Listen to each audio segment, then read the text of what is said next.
suffering and burden and all of that. So when I heard about that, I'm like, yeah, got it. Like it just makes a lot of sense, right? Whereas, and also just my inclination, so much of it is in the mind. Yeah, like even when I'm doing things, it's like just the mind does a lot of it. Yeah, whereas the physical stuff, like the cooking, the cleaning, all of that's like us. So that's what I think. But I do tell a lot of people that because then they go, oh, you know, that's just information. Hello, Latte, welcome. Nice to see you again. Nice to see you too. Nice to see you again. Yay. So long. I know. We're missing each other already. Latte, can I offer you a drink? Just some water would be Water? great. Yeah, Yes, thank you. okay, that's fine. Yeah. Oh no, actually, I think I have a bottle of water here. Thanks. We can spare a bottle. Okay, all right, No, sure. that's good. I should finish with it. So we've got about 3 before we start. What do you say? What's the topic? Yes, that is always a good question, isn't it? Yeah. And also, can I invite the friends at the back just to come in? So just to let you know, the Monday sessions, often people are online because it's after work, and so generally people find it more convenient to pop it online. So I do have some people waiting already. But today's session, the topic is an interesting one. I didn't come up with it, but it is on the unexpected life's labyrinth, embracing life's twists and turns. Okay. Yeah, so it's very, very good. No, I'll fix it up. No. Yeah. And that's why I was like, I need to do some last minute cramming to fix up these bios. Mine is very old as well. But it's, Okay. yeah. Do you know what? I don't know how you feel about this, but can I pass it to you to introduce yourself as a panel? Would that make sense? I don't mind, Sure. yeah. That would be really nice too. And that would minimise me having to last minute cramming on the go. Yeah. Okay. Yeah. I love delegation. Is that okay? And just in terms of what we will be talking about today, the topic is very broad. Oh, thank you. And having facilitated a lot of panels, Yeah. I would really prefer that we don't spend so much time analysing the question, but spend more time actually talking. Is that okay? Yeah, absolutely. Okay, all right. Because it's so often that we have a panel and then we spend so much time and the speakers are like, I don't know what Anna's topic. That's okay. I will go with it. Okay, so it's the unfettered labyrinth. So, yeah. But I'll just tell at the beginning, I'm just going to actually pass it over to you all to introduce yourselves. Okay. Oh, sure. Rather than me telling everyone. Is that okay? Yeah, I think mine will be short. Yeah, let's go for it. Short is totally fine. Uh-huh. We've only got an hour and a half. Okay, Right. and you'll direct the questions to us? You kind of, Yeah, I'll make it up as we go. But Okay. we can have a conversation. Yeah, okay. I have no script, nothing to prepare. The Okay. topic is the unexpected life's labyrinth, but importantly, it's about embracing life's twists and turns. So maybe we'll go Okay. with that, okay? Okay. Embracing life's twists and turns. If you have any stories you want to share, people who are going through the ups There we and go. downs of life, Right. something to keep this grounded and practical. Okay. Great. So our audience generally is more about how we use the Dhamma in our life, not so much the theory, Sure. intellectualizing. Yes, Okay. absolutely. Is that cool? Okay, great. All right. Yeah. So I don't know how it'll go, but let's play it. Okay, fantastic. So that's the people online. So any other questions before we start? Actually, how do we know how much time we have so that we Very know? good question. We usually have a clock over there. We do have a little one over here, which we don't touch, sorry. But I know it's very tiny. So can you see it if it's here? Yes, Great. absolutely we can. That's very Right, good. Nice and spot. maybe it would be helpful if there was a sort of sign. So we met, I'm Venerable Yes. Akinchana. Oh, That would nice be to meet neat. you. Nice to meet you. Oh, So yeah. from time to Okay. time, just I come look from, at me, Bodhinyana. perhaps. Oh, do Yeah? you? Or Okay, I will great. just make Yeah, I was just at some- Newbury. I'll make some sounds. Yeah, it was really nice. Your Faza Nisarano? He's very sweet. What's that? He's very sweet. Yeah, he's If you lovely. see my Yeah. face, Yeah. if you see my face, How long you been? Did you come to the conference here? I'm just here for the I'll conference. probably I've got two Vasa very junior month, but Very I'm from Sydney interesting. originally, Wow. so I've known Sinsin for more than about 20 years or I think something. it'll be okay. He sent me a So photo of the you topic, actually. let's Told me start about your with actually, ordination. let's just Yeah. keep it really simple. So when I and got just ordained, he talk said, "Are you going to about, come and help support us?" life's twists and topic, we're going to talk about other stuff. Okay, life's twists and turns. I think it's broad enough for us to talk about anything really. The other thing we could do as well is we could also just say to the audience, like, open it up for questions. Yeah. Should we do that? Yeah. Or do you want to talk a little bit first? And then, so at least we have some, yeah. I think talk first is better. Okay, so maybe I'll start first. And we won't have a meditation today just because of time constraints. So maybe we'll start with, Venerables. Could you tell us a little bit about yourself? And then we'll go. And only because you're sitting next to me first. Maybe we'll start in front of you, and then we go that way. And then later, when we talk about the topic, we'll go the other way. Let's be fair. Doesn't matter. Yeah, however you No, like. this is pretty high tech. So all of these are actual microphones. So that means for the audience, if you sneeze, if you do anything, they can hear you. Go outside. So if you're whispering to each other, like, what was that about? They can hear you. Okay, does that work? Okay, and then when we're talking about the topic, how much should we talk about? How long? I want to know. Okay, Can so you, can you go like this when it means okay? Yeah, no, yeah, that's I enough. was just saying. What about if it's like 10 minutes? Is that enough? 10 minutes, Yeah. okay. Quite generous. That's long. Okay. Depends on how much you have to say. Are we talking to you or to each other? Each other and to the audience. To the audience. So there's the camera over there. Yeah. I So know you can prefer do not like, to talk to me. Okay. Yeah, look over there would be good. Okay. And all of it is recorded as well. Yeah, these are great questions. I wish more also. I would advocate, fellow venerables, for short opening statements. Yes. Because then inevitably that will turn into a conversation, and Yeah. so shorter opening statements leaves more time for discussion. For Discussion. sure. Yeah. Yeah, I agree. Sounds. And we should have some time for questions towards the end. Yeah. Yes. Yeah. Okay. Okay, sounds good. All right, so I'm just going to bring everyone in.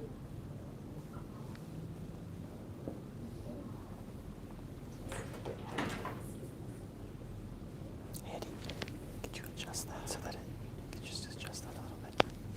Just this way. See, good. Okay, so you can also see the people who are online and generally play join when they wish. Hey, good evening everyone and welcome. Just checking, doing some sound check. Can you hear us? Great, thank you, Bill. So good evening and welcome. Just give me 1 sec while I set up the technology.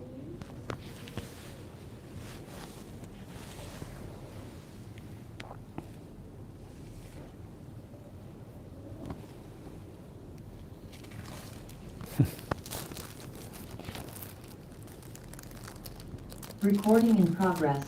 Okay, so good evening, Venerables. Good evening to everyone, and welcome to Mettā Centre. Tonight, we don't have just one speaker or two speakers. We have 5 speakers, all from various traditions. Some of them have flown in for today. Actually, all of them have flown in for today. Wow, for this Mettā Centre 10-year anniversary. So let us welcome them because tonight is going to be so special and we want to talk about various things. It's going to be quite interactive as well. So the people who are joining in person and online as well, you can also participate and join the conversation at the appropriate time. So we have 5 excellent speakers here today, and the topic that we'll be talking about is life's twists and turns. Very interesting. So what I would like to do is start off first by inviting each of the speakers to just do a short introduction about themselves so we get to know a little bit about them. So perhaps we can start with the one closest to them. So thank you. So my name is Bante Sudaso, so I'm an American from the United States, and I started practicing Buddhism when I was 17. I practiced initially Japanese Zen for about 5 years, including 2 years at a Zen residential center. During that time I got interested in Theravada Buddhism, and then since then I've been practicing mostly in the Theravada tradition. So I've been ordained for a little over 15 years now, and after practicing in various forest monasteries for many years, eventually together with Ayasoma, we started offering programs to the general public in more urban environments, and that eventually led to opening a couple of monasteries in the United States and now in Italy. So these days I'm living in Italy, so helping Ayasoma with her monastery project in Italy. And happy to be here with Mettā Center again after a gap of a few years. So I'll pass things over to Ayasoma. Thank you, Bhakti, and thank you, Tina, for hosting and inviting us here to celebrate this special occasion. So, yes, my name is Soma, and I am one out of two daughters of the Buddha from Italy. Very small Bhikkhuni Sangha in Italy. And yeah, I'm involved in all of the different things that Bhakti Siddhartha has spoken about. So I'll pass it on now to the other venerals. Greetings all. So my name is Ryotoku, and for the most part I've been studying in Japanese Buddhism. And I began in Zen in about 2012, and I took the precepts in 2013. From then I expanded and began Tendai, which is another Japanese tradition, which involves both the exoteric and esoteric in 2015. And then I began studying at the Master's Buddhism at the MA level, and then I began a PhD, which I'm currently doing at the moment. And I've continuously expanded my studies into Shingon, another Japanese tradition, which is primarily esoteric. So I went from an exoteric to an exo-esoteric to an esoteric school, of which I've currently I will be living in the mountains in Koyasan, studying at the temple essentially full time when I return in December. And I received topical ordination in 2023, which is when I became monastic, and then I will receive another topical ordination in Shingon next year, but then I'll continue my studies further in the tradition. My name is Bhikkhu Akinchana. I am currently a monk studying under Ajahn Brahm, who's my Upajjhaya in Bodhinyana Monastery in Perth. So after a long period of lay practice, actually I was born to a Catholic family, Sri Lankan Catholic family in Hong Kong. Spent most of my life in Southeast Asia, my childhood anyway, and then quite a long time living in Sydney. More than something like 26 years here working and living in Sydney before I was able to fulfill my kind of duties, my perceived duties and obligations to my family. And then I moved to Bali so I could start living a more spiritual life in about 2015. I went to Bodhinyana for the first time in 2017. It took me about a year and a half to get in, just as a guest actually. It's so popular, right? Obviously because of Ajahn Brahm. And in that time, I've spent about 5 years there. I've got 2 vasas now as a bhikkhu, and I love it. I love it. I love being a monastic. So, yeah, and a junior monastic is even better. So I can make mistakes and people let me. So hello everybody, my name is Bhante Joe, and I ordained in the Thai forest tradition, the tradition of Ajahn Chah, in 2010, and I spent about 7 years at that monastery, and then about 3 years living on my own, living in the Toronto area anyways. And from there I went to Sri Lanka in 2019, and I've stayed at various places in Sri Lanka, and that is pretty much my story. Yeah. Welcome to all of the Bhikkhus here, and again, thank you so much for being here, and thank you for flying into Australia just for us. Thank you. So the topic, of course, today is about life's twists and turns. Bhante Joe, can I start with you? Because I've listened to a lot of your talks, and of course, thank you for also giving those talks at the Mettā Center. And very often you talk about the wandering wilderness, wandering generally. So, life's twists and turns. Any sharings about this topic? Well, when one is wandering, a really important thing to have is a compass. If you go into the forest without any sense of direction, then you quickly get lost. So it's important to have an idea of a goal that one has in mind as one is wandering through life, so that one knows if one is going off of the path or one is staying on the path. And there's going to be an aspect to that goal that's intellectual. I mean, you want to have an idea of what the map is, you want to have an idea of where you're going. But there's also an aspect to wandering which is really more like an internal compass, where you have a feeling that something's the right thing to do. And the intellectual part can sometimes be easier. You can plan it out. The part that deals with the feeling is a little bit trickier because it's the type of thing where you go 3 feet in front and then you see another 3 feet. You go another 3 feet in front and you see another 3 feet. But when both of those things come together, it can make wandering through life a lot easier and a lot more meaningful. So I think I'll leave that there. Thank you. Mhm. And we may pick up on that analogy of the compass later as well. Sure. Thank you. Yeah. I'll take you, Shika. Yeah, thank you, Tina. I suppose, so I'm a bit older. I think I'm the oldest person in terms of actual age. I was a very young monk, but I first wanted to, I suppose I converted to Buddhism in '96. I had been reading about Buddhism for a while, and I converted on the 1st of January '96. So my New Year's resolution, right? I had kind of reading, and I thought, no, I've got to practice. I can't just read about this stuff, and I'm going to find my teacher. It was actually been a 30-year New Year's resolution because it's kept going, and I suppose at that time I just thought, okay, I'm going to become a lay Buddhist. But within about 5 or 6 years, I felt, no, I really want to ordain. So by about 2002, I had the strong desire to ordain, and I was like, okay, I'm going to give everything up. But it wasn't very easy, right? I realized that there were obligations, people were reliant on me.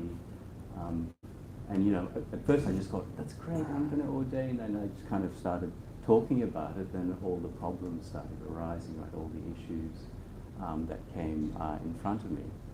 And I didn't give up, actually, but I didn't know if it was going to happen. So I sort of, I lived a lot for about 7 years in the Philippines, and they have a word, a phrase for it called bahala, which means, okay, just let it be, right? It's kind of like means let it be, but also just set it aside, right? And we'll figure it out later. And I think I took that approach. I just kind of tried this, tried that, worked on different things. And at times it felt like, oh, it's not going to happen. And I just said, well, that doesn't matter. If it doesn't happen, I'll just keep practicing. I just tried to be as flexible as possible, but I did have this kind of underlying desire to land in this place, and then things just started. There were many blockages for me for a long period of time, and then when things started flowing, they just flowed very easily. So I sometimes think, yeah, it must be a karmic thing, right? I actually feel that those obligations and duties that I fulfilled were perhaps things from a past life, that, and I'm very joyful, right? Any promise I made, I fulfilled it, right? I felt, no, I made those promises. It's quite inconvenient now, but I'm going to stick with it, right? And actually, Ajahn Brahm told us recently, he mentioned a sutta or where the Buddha says, if you make a promise and you don't fulfill it, you're lying, actually. That's not represented in the Vinaya, but it's a very strong commitment to truth and to hold to your word. And I think that kind of kept me going, that kind of sense of, no, you have to have the degree of integrity to it. But when it started changing, it changed very quickly. And again, I didn't seem to be doing that much. I was just kind of going along and saying, oh yeah, and then it drew me in. So yeah, sometimes I think it's waiting for the proper time. They talk about the proper time for some things to happen in life. And you're bumping your head against things, knocking your head, and things aren't going the way you want. And I think what helped was just sort of saying, okay, bahala, I'll leave it and let it be, and wait the proper time and have confidence at the proper time things will work out. I am picking up on some common themes here so far. The analogy of the compass, but also that sense of integrity and knowing that this is what you really want to do. Yeah. And even though things may come in your way and have obligations, but certainly that is still the goal, and that when those promises are fulfilled, those obligations are completed, the pathway comes up. Opens up. Yeah. Very beautiful. Reverend, is that your experience of life, or is it a bit different with the life's twists and turns? I think similarly, sometimes you don't know what you want to do. And I feel like we mentioned twists and turns and the unexpectedness of it. And sometimes things happen to you before you have time to decide what you want to do. But at the same time, sometimes you willingly enter into the unknown, where you decide to go into a place where twists and turns will be presented towards you. And that takes bravery, but then it allows for transformation and growth. So it makes me think of actually when I went to Japan in 2015, and I'm somebody who was born and raised in London, inner city London, not a city boy at all. And I went into the mountains, literally, in Gifu, where there was no foreigners from my time I saw for 1 month, and I was alone in a monastery. And I was taking care of the dogs because the temple head left to go to London to teach. So I went over there to take care of the temple and these 9 dogs. And I say these dogs, but they were really like wolves. They were savages. So I'm there. I'm going to take all these puppies and feed them, and I saw these dogs, and I'm like, what is this? And so I was thrust into this environment alone where I had to take care of these dogs. And these dogs were, every night were fighting. And so bad that one night, 7 of the dogs killed one of the other dogs, and I had to bury one of the dogs. And it was just like, this is insane. And I had to feed the dogs by entering into the cage of the dogs and locking the cage door behind me as the dog was in my face barking like it wants to kill me. And I'm there. And then I learned to make peace with that hell. And I learned to deal with my fear of these dogs. And I understood the dogs more. They bark, but they don't always bite. And if you approach them with fearlessness, then they kind of respect that. And I learned to use treats to bring them onto my side, feed them by hand, and slowly they calmed down. They became less rabid. And I had to clean up their poop, and they pooped a lot. And I've never seen this dog poo as much as they did. I thought it was insane. And I had to use a shovel, and it was disgusting. There was wasps and mosquitoes everywhere. It was hot. It was August, and I was like, this is hell. But I learned to make peace with it. And at the end of it, when I went, long story short, I left early because the Zen master came back. He had Alzheimer's, he had dementia. So every night he would wake up and say, "What are you doing here? Who are you?" In the middle of the night, wake me up. Wake me up. What are you doing here? And I was just like, okay, this is getting crazy now. I'm going back to home, bone at home. So I went home, and then I went to Hungary. There was a fight camp I went for that I wasn't going to go, but I went because I was free. And there was mosquitoes and all these things. Everyone was complaining, and they were biting me, and I'm like, I don't even care. Because I've been there for a month in a horrible situation where I was getting bit up every day in pain and hot and sweaty and dealing with wasps and all these things. And I completely lost all fear of insects, of dogs, all those things didn't bother me anymore. So I willingly entered into that situation and persevered through it to the point where I learned everything I needed to learn. And then I obtained this ability of fearlessness. And I took it with me when I went back home and I went across the world. So sometimes diving in head first into the unknown and navigating through the twists and turns, you can come out of it renewed and a brand new person. Thank you for sharing. You're Wow. welcome. How long were you there with the dogs? About a month. Wow. Yeah, a month. And see, it's similar as well, right? There is a goal, which is got to feed these dogs/wolves. And you persisted. You didn't even run away. Amazing. I think we can tease out some of these themes later in terms of fearlessness and just being so committed to it. Incredible. Thank you for sharing. Sona, knowing you as well, I think you've also gone through a lot of life's twists and turns and also persevered. So I'd love to hear your sharing. Well, thank you for the Venerables, for your inspiring stories and insights. Well, what comes to mind, actually, going along with the theme of Alzheimer's, as I've shared already during the conference, so that has been possibly like the major sort of twist and turn that has happened in my life in the past couple of years, which hasn't been my own Alzheimer's, but my mom's Alzheimer's.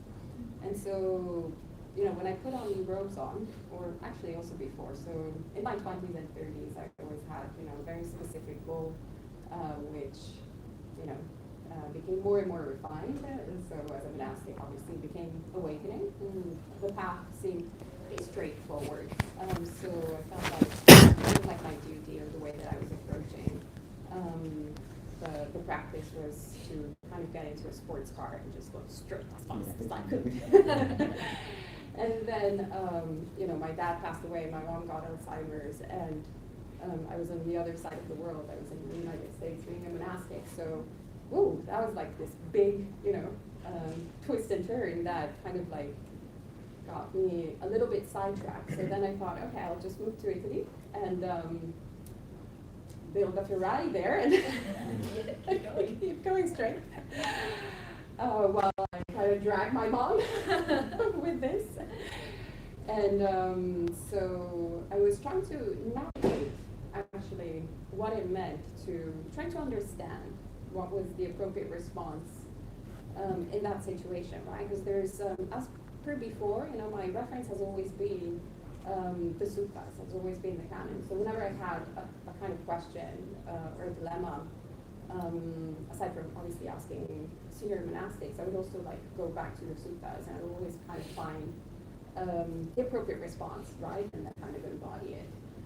But in this particular scenario, there is actually hardly any type of information on how a monastic is supposed to act if their parent is very ill and there's no one else that is supposed to take care of that person. So at the very beginning, I was like, okay, well, I have two brothers, so it's kind of their duty, but they, they just like myself, they were, one of us is in Indonesia and the other one is also in the United States. So they opted for the kind of contemporary option, which is the nursing home.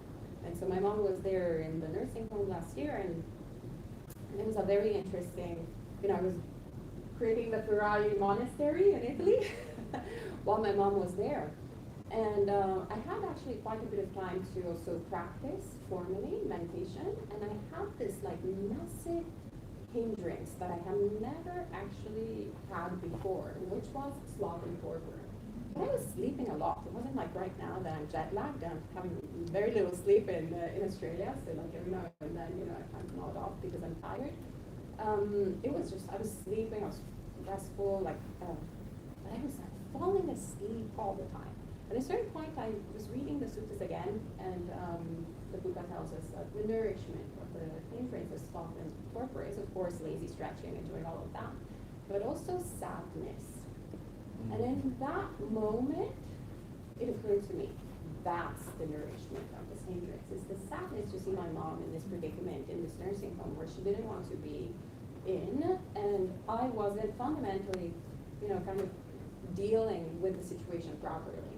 So I was, kind of finding a little bit of an excuse. I'm a monastic, and so my brothers, making the karma, and I already made the karma to leave everything behind. But instead of leaving it behind, I was kind of shoving it in and not dealing with it. So in the end, then I decided this year to get her out of the nursing home, and as I mentioned yesterday, really with the help of some lovely friends from the Buddhist community, right? We moved her to the town where we were establishing the monastery, and I was and I started, shifting my practice towards that, and to actually,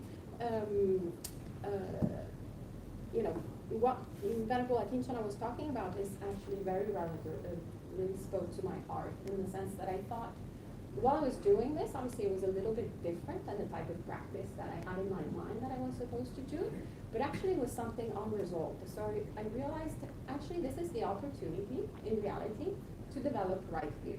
And the right view, or the wrong view rather, that I had was the sort of modern wrong view that we have. So the right view of there is mother and father, the sort of worldly right view. Well, these days actually have this wrong worldly view of, my parents just decided to have me. And so, my parents also decided not to have a kind of retirement plan of old age, and sickness. So it's kind of like their duty, it's kind of their karma and whatever. And so I decided to be a monastic, so tough luck. Thanks for the upbringing.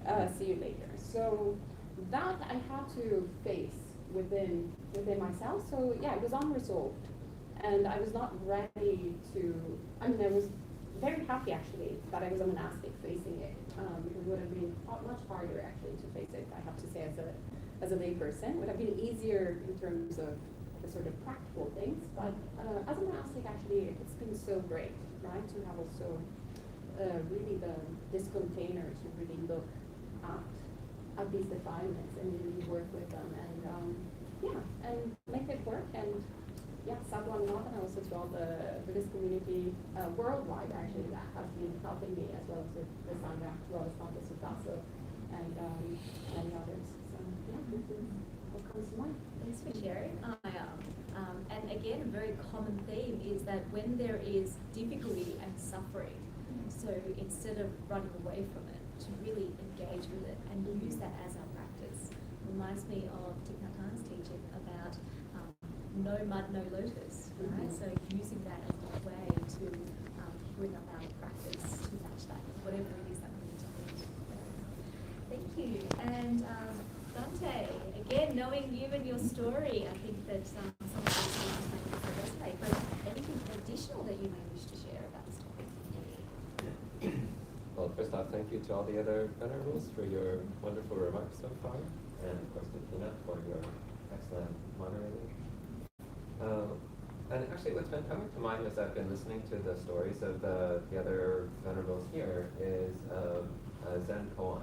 So a student went to the Zen teacher and said, "What is the teaching of a lifetime?"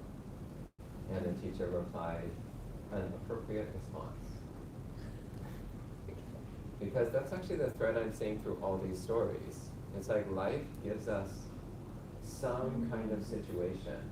And what is the Buddhist approach? The Buddhist approach is to find what is the appropriate response. So I assume a story of like, well, my mom has dementia, but I'm a monk and I don't want to deal with it. Well, that was not the appropriate response.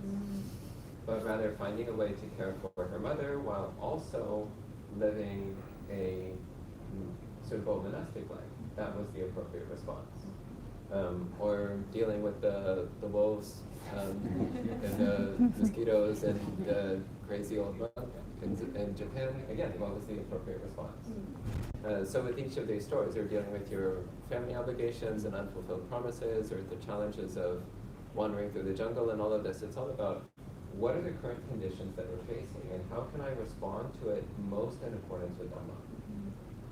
So this question of the appropriate response, and this also ties then back to the metaphor of the compass that Bhante Joe mentioned at the beginning. Like, how do we know the appropriate response?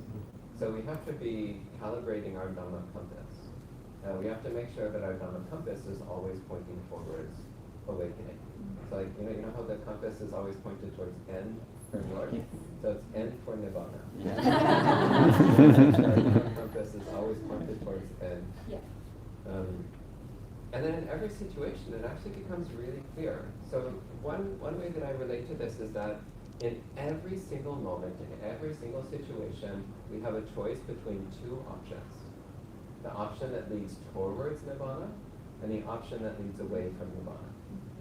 So when we look at practice in this way, it's actually very simple. Like right in this moment, what choice leads towards Nibbana, and what choice leads away from Nibbana? And when we look at life in that way, then our path through life actually becomes very simple. And this simple doesn't necessarily mean a nice straight line. It can be all kinds of crazy twists and turns and loops and spirals and go all kinds of unexpected places. But that doesn't matter because we're constantly in each moment just checking to see what choice points towards Nibbana. Try to do that. What choice points away from Nibbana? Try not to do that. And then just always pointing the mind towards Nibbana. So those are some thoughts that kind of lead into mind for me. I mean, just to kind of loop that into my own story. I mean, again, I've lived in different monasteries and been to different places in the world and studied different Buddhist traditions, but it's always about exploring this question. Like, what is the appropriate response? How do we constantly orient the mind towards Nibbana? How do we constantly keep our compass pointed towards Nibbana? And one of the ways of learning that actually is through making the wrong choices and seeing what happens.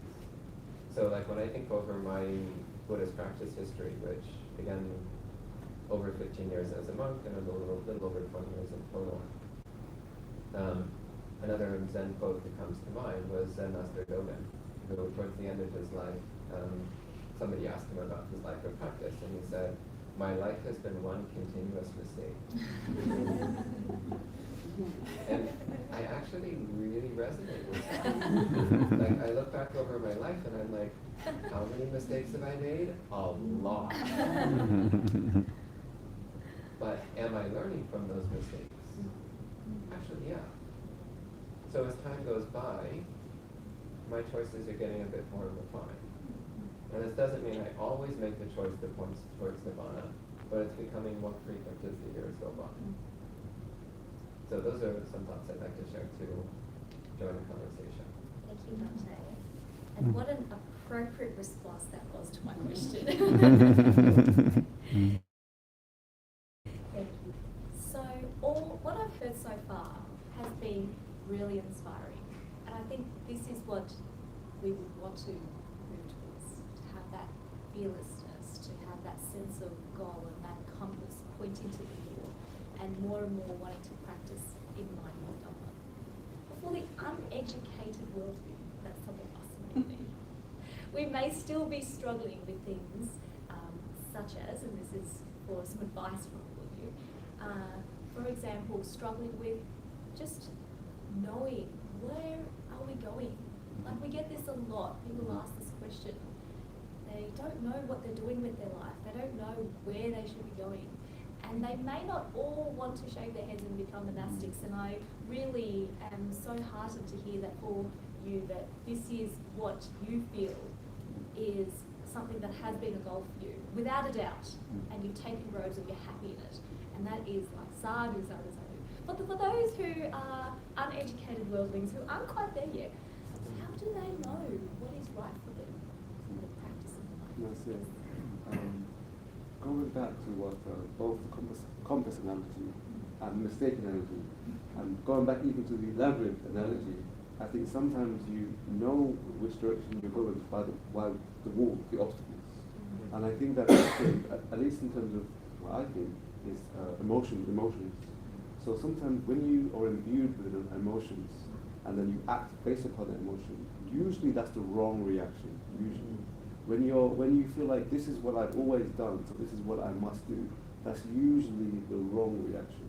And then you can see from the consequence of the action whether or not that was right or wrong. So you learn from the mistakes, and then that can guide you towards learning how to better react according to the situation, the appropriate reaction, based upon your previous experiences of doing the wrong thing. And it's talking about, what points you towards the north and what takes you away from the north. Usually our karma, our habitual tendencies, they want to persist. And these things want to continue. So they're going to encourage you to do the wrong things, and you can keep perpetuating that same cycle. And to be able to break that cycle takes just observation of seeing it first, and then being able to observe yourself. And when emotions take over you and blind you, and then you act from there, then you have no control. So just being able to recognize when you're being moved by forces that are not for your best interests, and then being able to learn from the reactions that came about from that, can guide you towards making decisions that are better in line for where you think you should be going. Thank you for sharing. Very wise. And for those who find it difficult to know that they are clouded by emotions, or they're just stuck in it and they can't get out of it, what can we do? Well, if you want to know, Ajahn Brahm has a very kind of nice answer for that, if I may, and a simple answer. And he said, okay, you have choices in front of you, right? You're not really sure, and it happens through life. Do I go this way? Do I marry this person? Do I not? Do I take this job? Is this the right course, university? Do I want this career? All these things, particularly for young people, it's really difficult. When you. I remember when I was about 14 or 15. I just thought, how do you do things as an adult, right? How do you make money? What happens if people give you jobs? How do you get those things? And it's just like a mystery. You're looking at these people. How do you find partners, or how do you choose all these things? Right? It's very difficult. to choose. So Ajahn Brahm says, okay, you're faced with a choice, some kind of choice, A or B. He says, get a coin.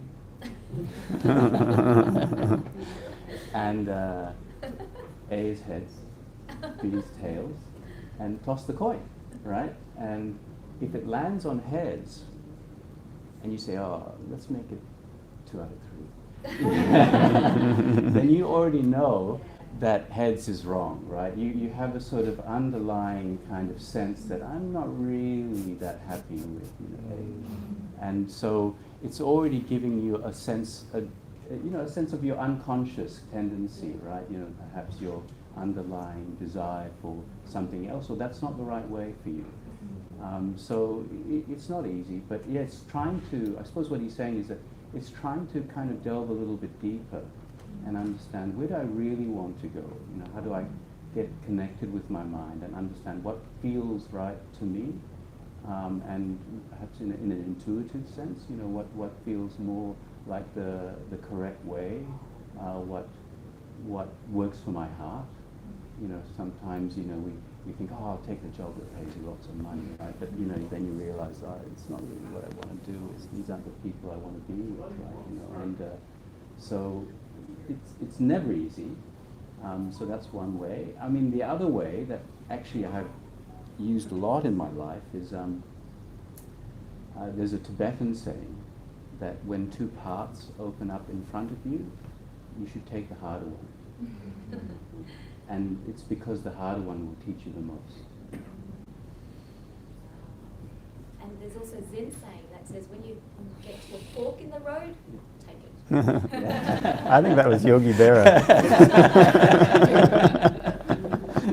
I just kept it broad.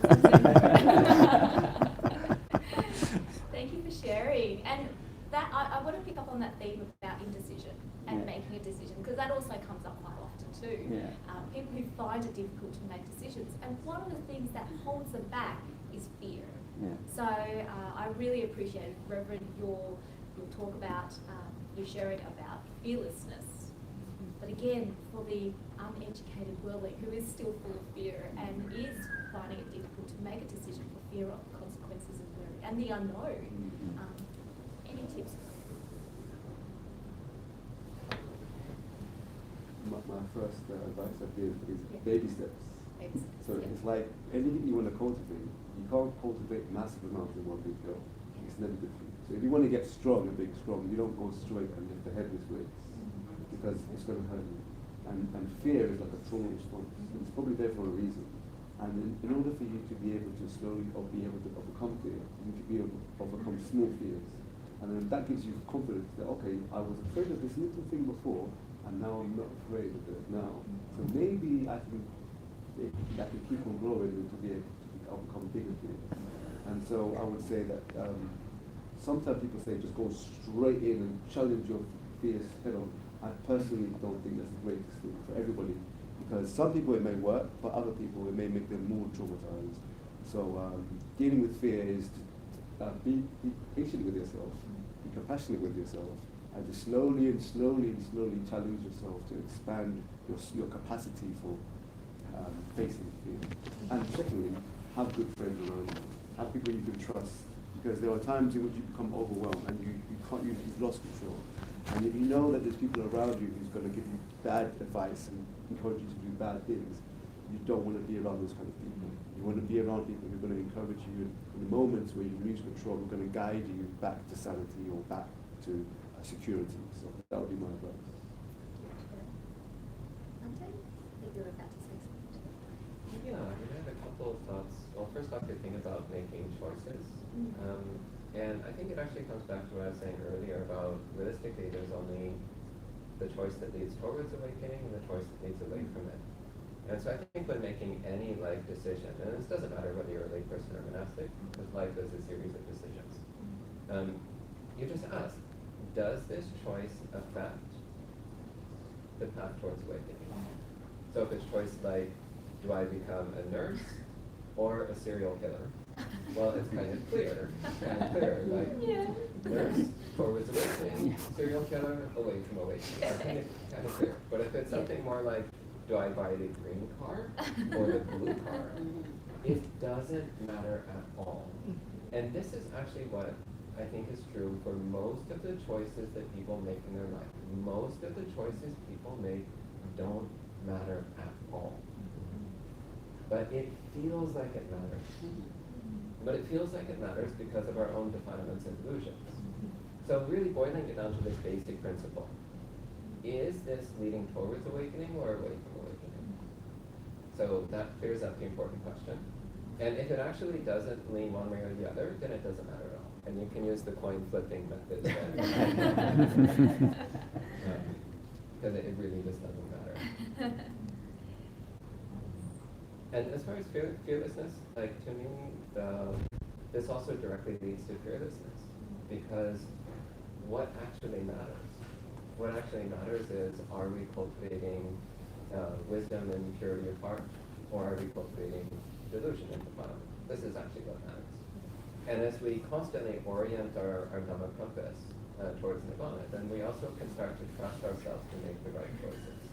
Which means no matter what situation we face in life, we have this self-confidence. I've been orienting my Dhamma compass, so I will always know what the right choice is. And you'll know when choices are frivolous and when choices are important. So, like for me, this is a great source of fearlessness. I have no idea what's going to happen tomorrow, quite literally, because I've since been writing my schedule, so I really have But what I know is that I've been training myself in making wise choices for the past couple decades. So whatever happens tomorrow, I'm reasonably confident that I'll make a wholesome choice and not an unwholesome one. So to me, that's the ground of fearlessness. Thank you for sharing that. Can I pick up on that point? There's so many things in there, so many gems. Can I pick on that topic of uncertainty and dealing with uncertainty? So for some people, they really struggle with that. And it would be hard for them not to know what they're doing tomorrow, and leaving their life for the next week or so in the hands of someone else, even as great as citizens, they would still want to know, what are they doing? Are they going to be picked up? Are they going to be fed? All of those things. So how do we deal with uncertainty for those who don't have that sense of fearlessness yet? Oh, everybody's looking at me.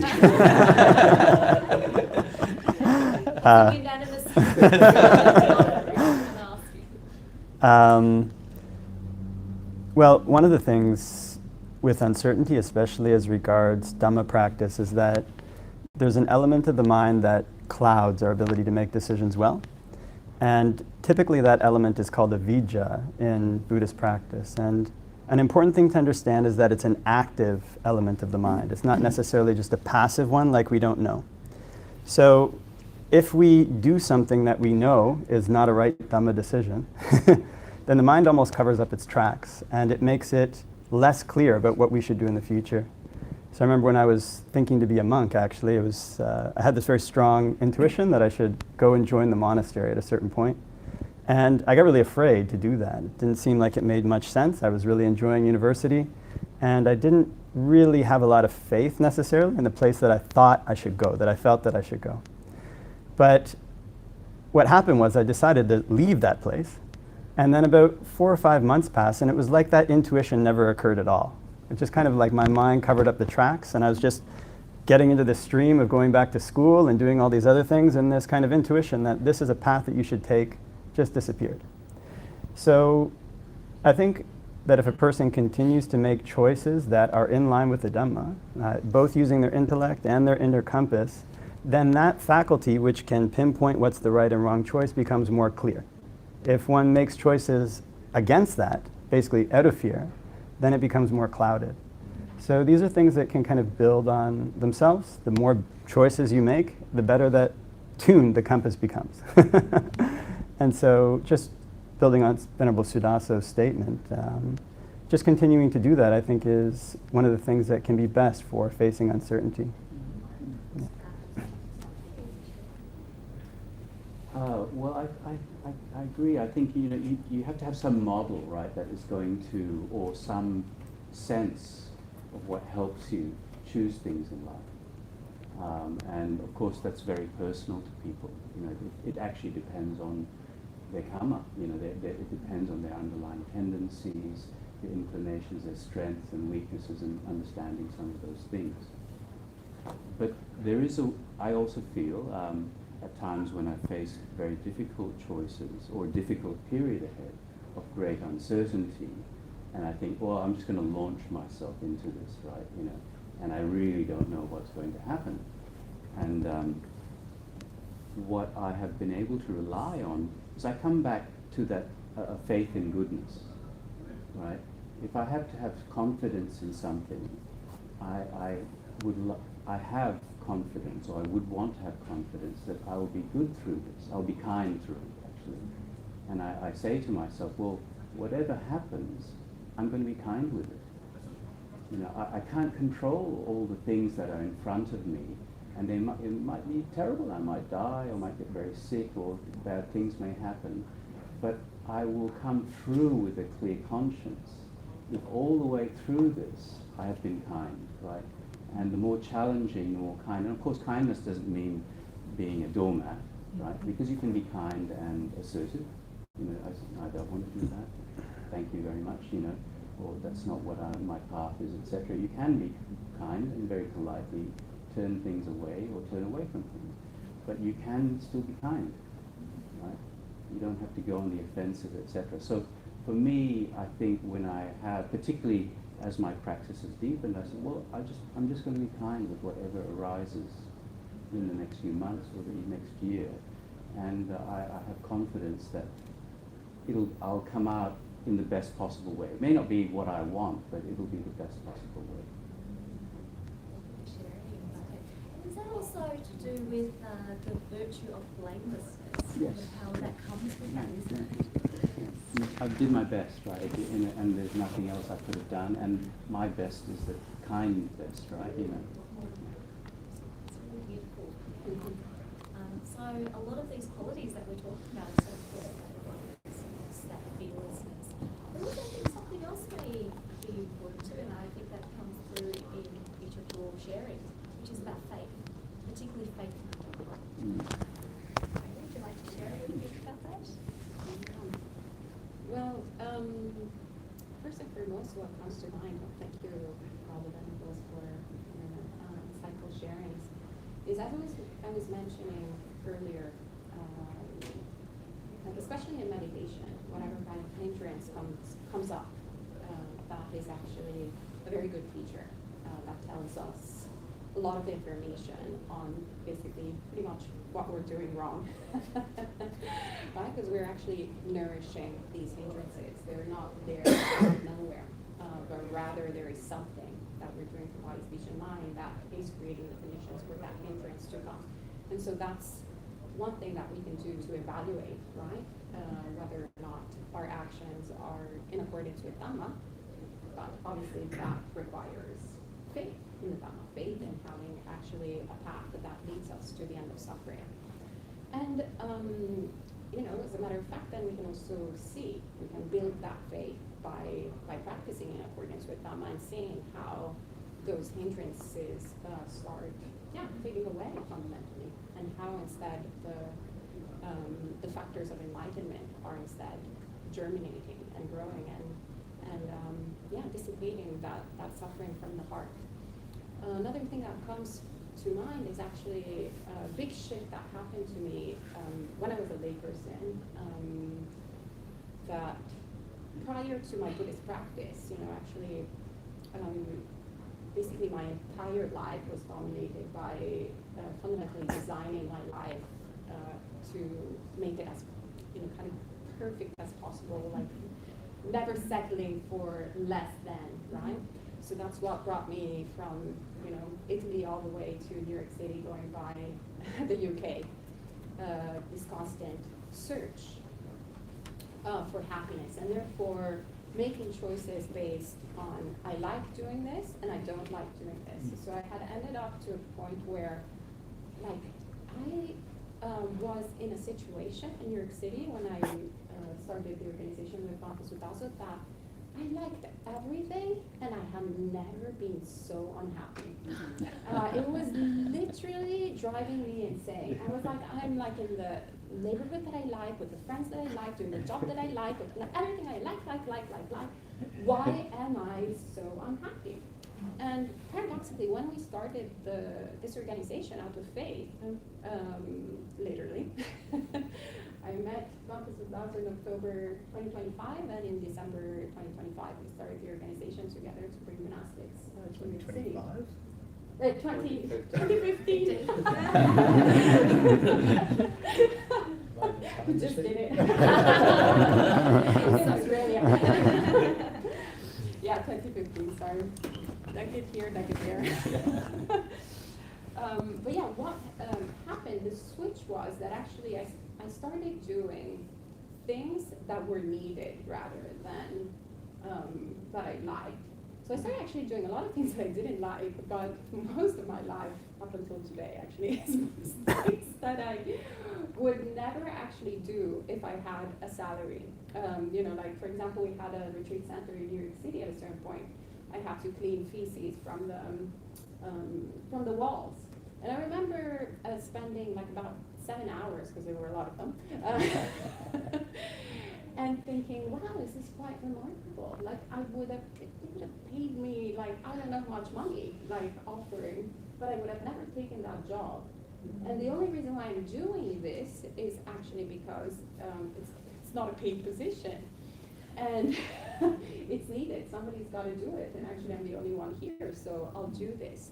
And this practice actually of just doing things because they're needed, shaped away like a lot of this dukkha, this suffering of like wanting to control things and wanting to shape them so that I could get happiness. In reality then, it created room, right, for happiness. It created room for doing actions that are for my benefit and the benefit of others, right? And so for wholesome qualities to develop. And so when I feel lay people, because I was a lay person, right, when I had also these insights. So when we also start understanding the implications of the Dhamma, is that even if we have really worldly, there's always this thing, oh, but I don't want to be a monastic, I want to, like money and whatever, fame, and I want to be good looking or whatever. Well, actually, the reality is that in order to get all of those things, you have to actually practice the Dhamma. You have to be generous. You want to be rich? Actually, the way to be rich is to be generous. You want to be beautiful? Actually, practice loving kindness much better than plastic surgery. So the reality is the only major difference is that with the intentional practice of Dhamma to attain Nibbana, then we will get everything that also we want, paradoxically, but with wisdom. So we won't get intoxicated by the things that we will get. So we see today, this particular moment in history where there's so many billionaires, right?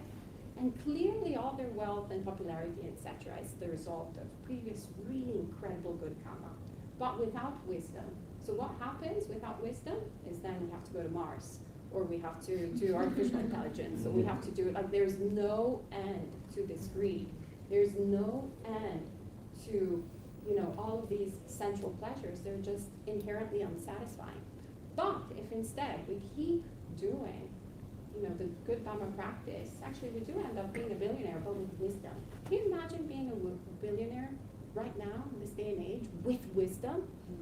Oof, you could solve so many problems. Just remarkable. So it would be for your benefit and the benefit of all sentient beings, and also attain awakening in the meanwhile. Like, it's just great. So sometimes we complicate the uncomplicated. It's always the same path. Whether you want money or you don't want money, right? You want money? Say back as if you don't want money.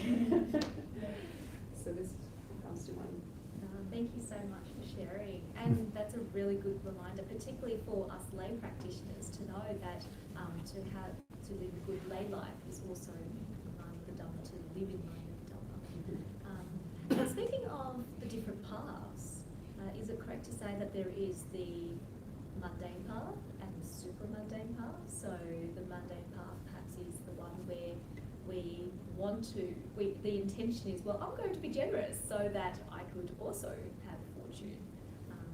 Is there these different paths? Well, I mean, the Buddha did really emphasize intention. How one can do the same action but with different intentions, and that produces different karma. So, yes, if somebody is practicing, say, generosity, and they're doing so with the intention, I'm doing this just because I want to have more pleasure, just because I want to be more wealthy.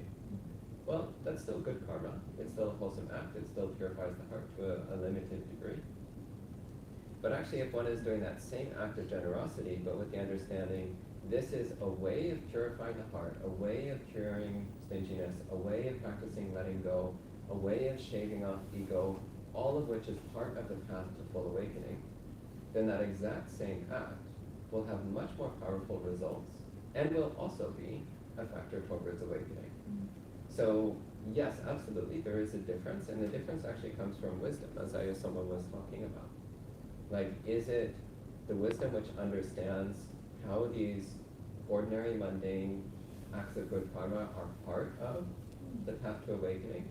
Or is it the more limited understanding which just sees the results of good and bad deeds? But recognizing even that is a lot better than somebody who has no understanding of good and bad karma. Somebody who thinks there's no difference between giving and killing. Or someone who thinks there's no difference between kindness and torture. So that's actually far more harmful. So we still appreciate mundane good karma, but we appreciate even more when that good karma is informed by the wisdom which knows the path to awakening. Anything else to add?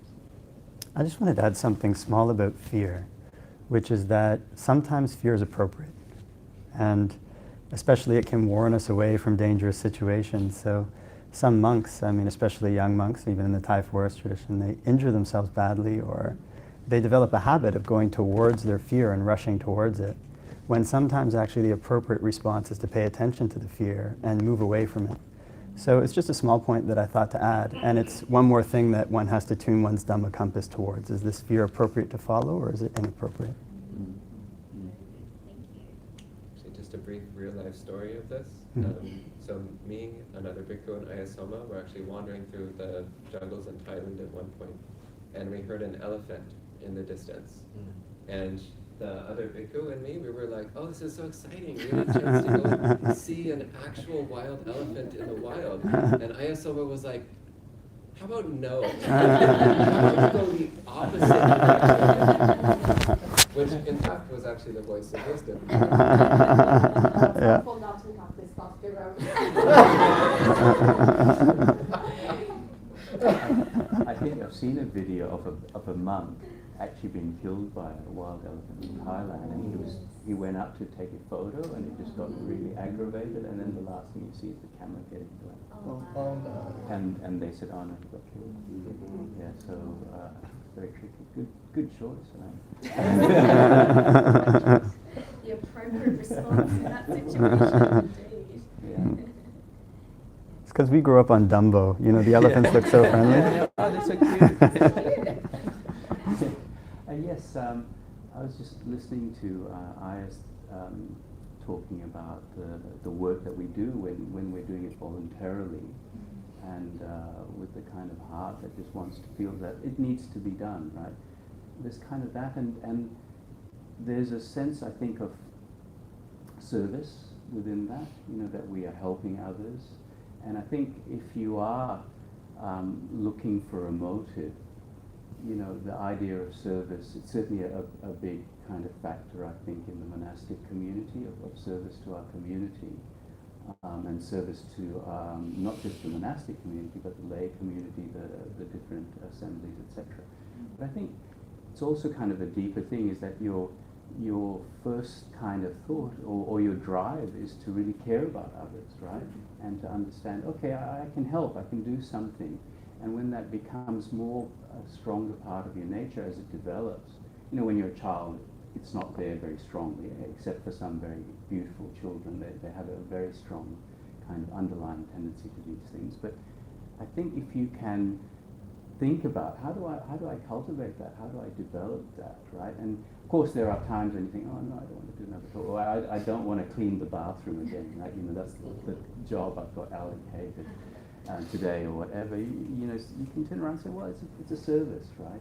It's something good for other people, and that can inspire you to do the best that you possibly can. You know, because you feel like you're helping others. I think Matthew Ricard say, look after yourself and look after others. Very beautiful. Thank you, Venerable. Such beautiful sharings and so many gems. I could keep asking so many questions, but I don't want to be selfish, and I want to allow the other audience, if you have any questions, this is the best time to ask it. So for those who are in person, yes, I see your hand already, just pop your hand up. And for those who are online, feel free to pop that into the chat and I'll facilitate the next session. Why don't you kickstart us off with a question? Thank you. And it's very, gelling with me, the discussion. I wanted to ask, right now, students have just done their HSC, which is the higher school certificate, so those decisions you were talking about, what university degree, many people, including my godson, are currently making. And it feels like it's an MCQ question, like the exams they've just done. Yeah. Like you said, do I answer A or B? That really was what I was thinking, like, do I do A or B? Because one of them is right. Yeah. But, like, from my understanding of the Dhamma is it's not that there's a secret answer that you have to guess, and if you get it wrong, you go to hell, and if you get it right, Your life but is it's ruined. more like a decision support tool.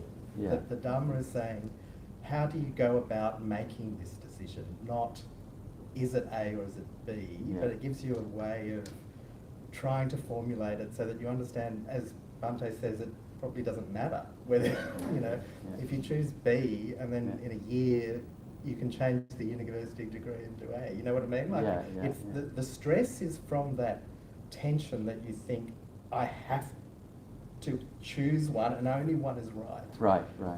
Whereas this sort of vicissitude of life is more like just go, you have to go with the flow, but just use the Dhamma to help you sort of find land or something, I don't know.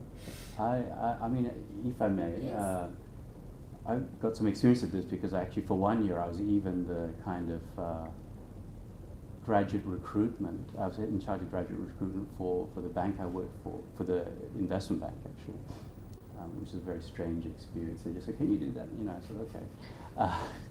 And we have to mentor and bring people in and train them up. And actually many people, what I would say to them is, you can change, right? In actual fact, most people, it's very rare these days for people to follow a single career path. So we almost get told, choose this and you'll be doing it, right, from the time you're 25 to the time you retire at 65 or something like that. Almost nobody does that. That there's many twists and turns in our life, and we can make those choices later. So you're not committing, you're not marrying this thing, and saying I can't never get divorced from it. You can change, and so if you find you don't like it later, that's also fine.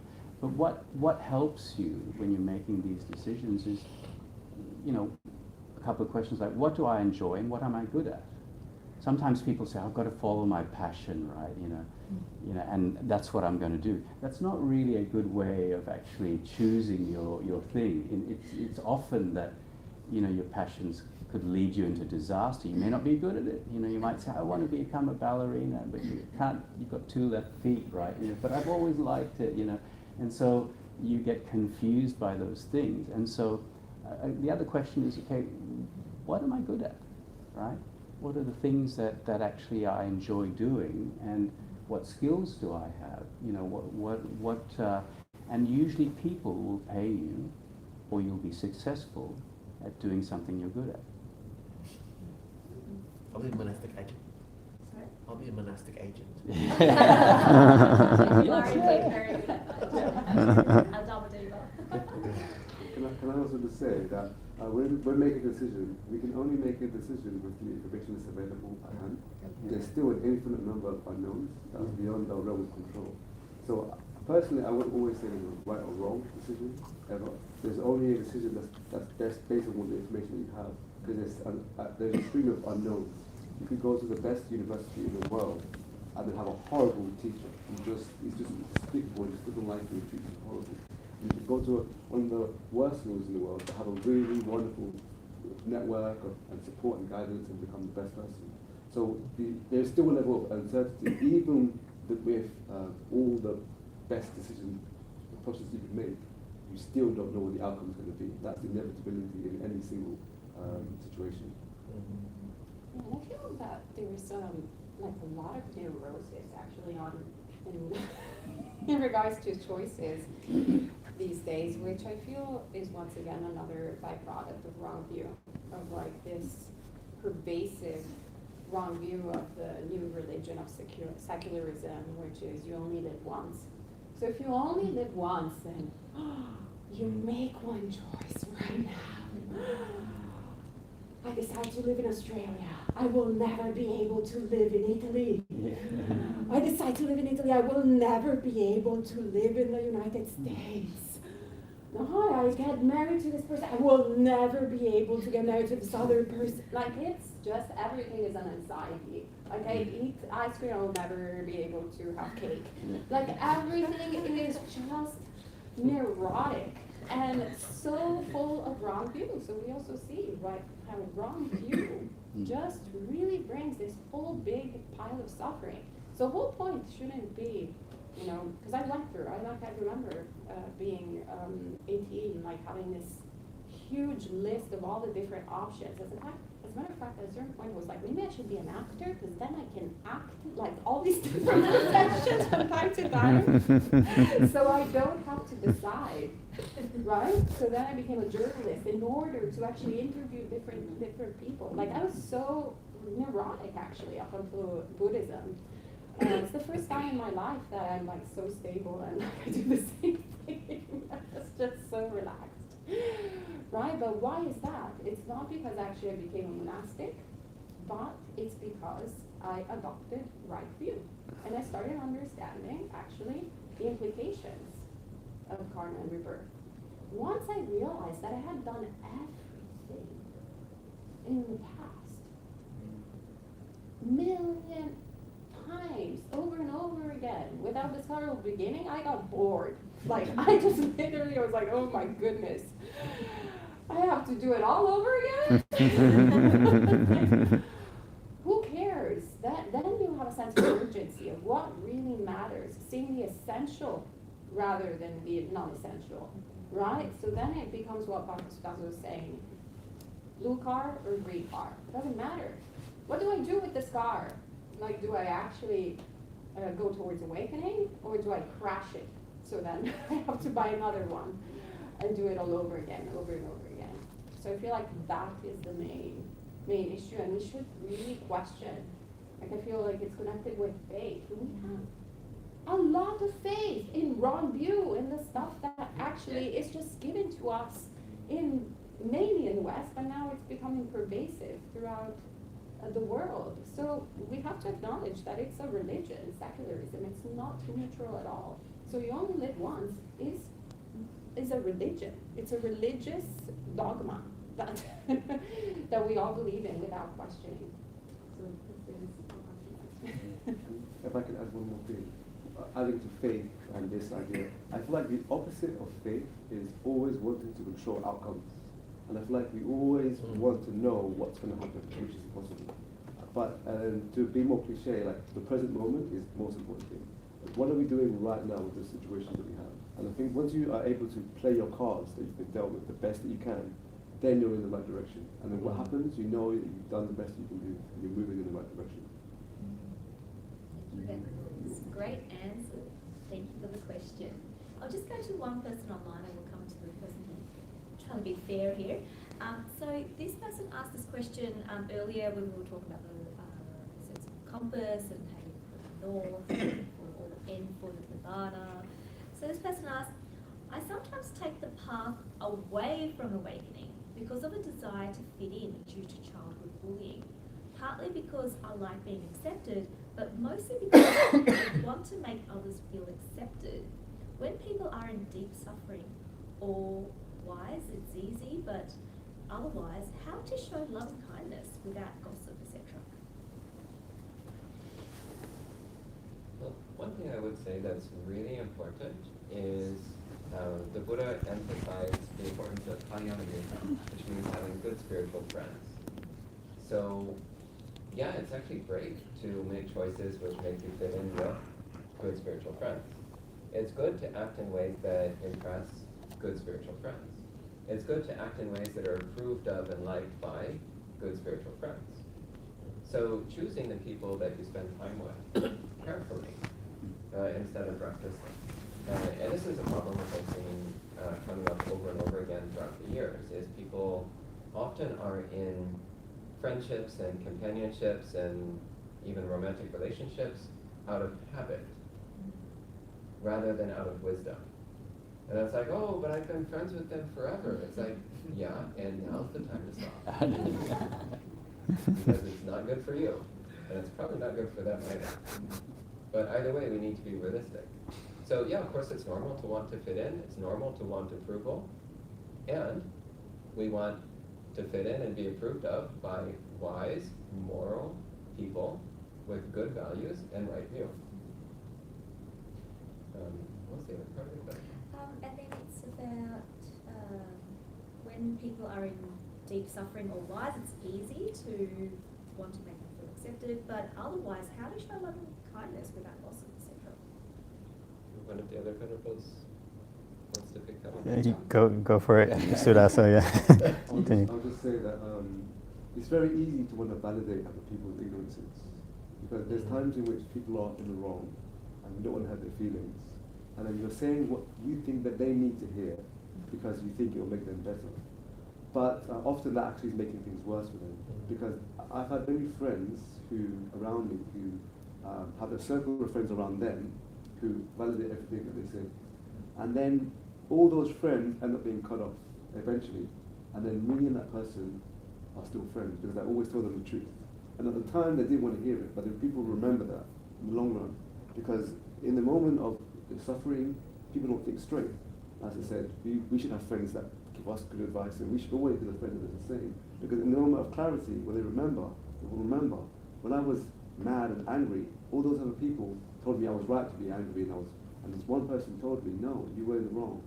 And then they'll come back to you and you build friends. So if you don't have Kalyana Mitta, then you want to grow Kalyana Mitta by being a Kalyana Mitta to everyone around you. And hopefully the ones that remain will be true. Okay, we have a question here, please. My question is regarding like the choice of take the path of the choice towards Nibbana or away from Nibbana.